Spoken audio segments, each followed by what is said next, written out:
And we can start walking forward and backward. We will review some of the ideas that we've been working before.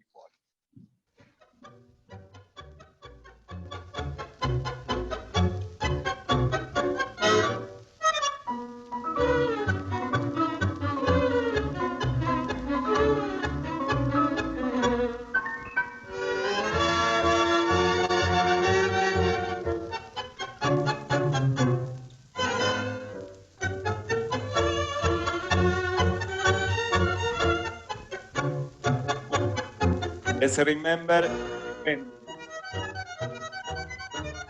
pendulum and step. Pendulum and step. Release your leg, feel it very free and moving like a pendulum. Just you give a little bit of impulse and then you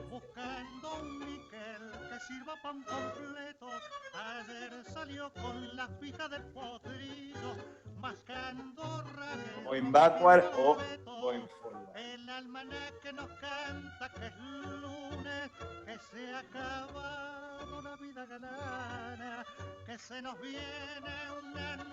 Also the circle. Make a circle and you continue that circle into the step.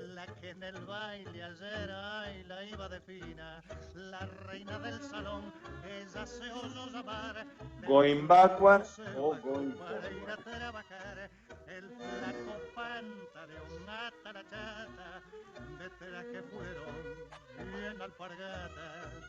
Ayer en el padón jugaba 10 y 10, hoy va a cargar carbonal y cateres. Good, and now today I want to incorporate another exercise. You will cross in front and cross behind in the walking.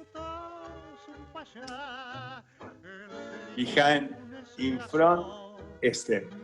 Behind, in front, step.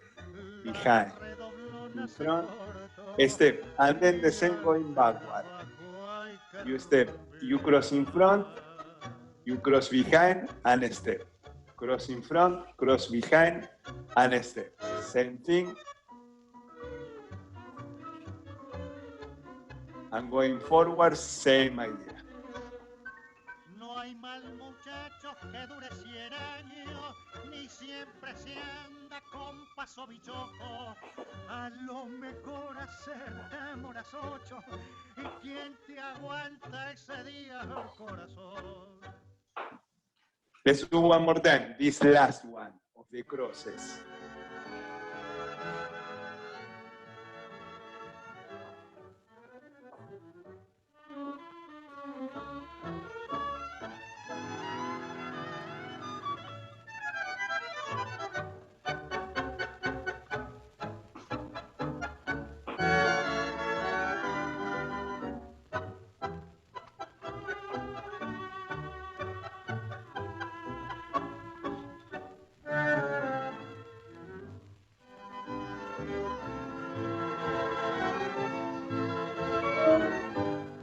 Still, project.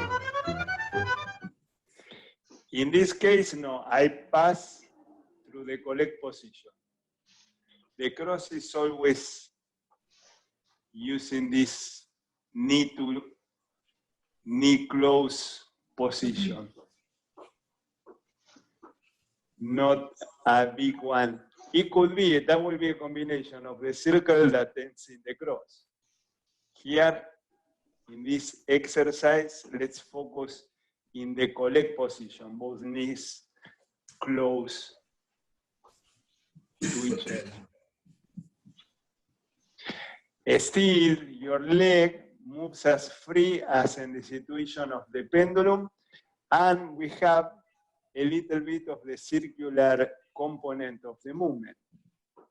So this one is a combination of the two ideas we worked before, of the cross and the pendulum. Here in the cross, see the leg knee down is doing a pendulum too. And here too.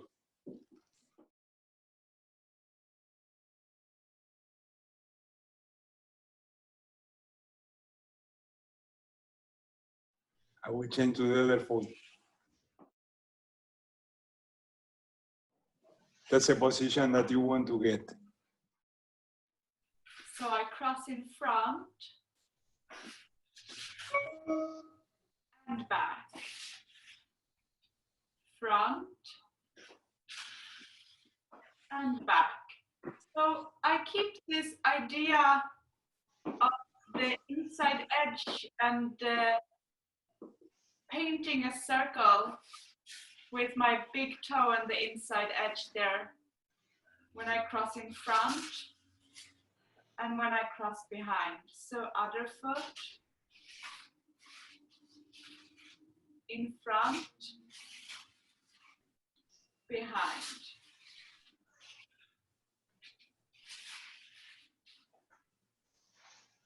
And the legs are together.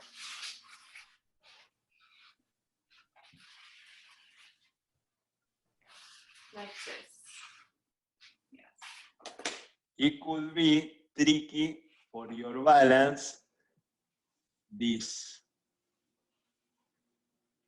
The detail here is to keep both sides of your hip level. But something that helps is to keep your foot always close to the floor, without dragging it, but close to the floor. So if I lift the heel, it's more difficult for me to keep the hip level. So I try to keep my foot as much as possible flat, going close to the floor. Of course, it's not completely flat and parallel to the floor. Here, the heel needs to lift a little bit, but not this much. You want to keep it close, close. That will help you to maintain good stability as you do this movement.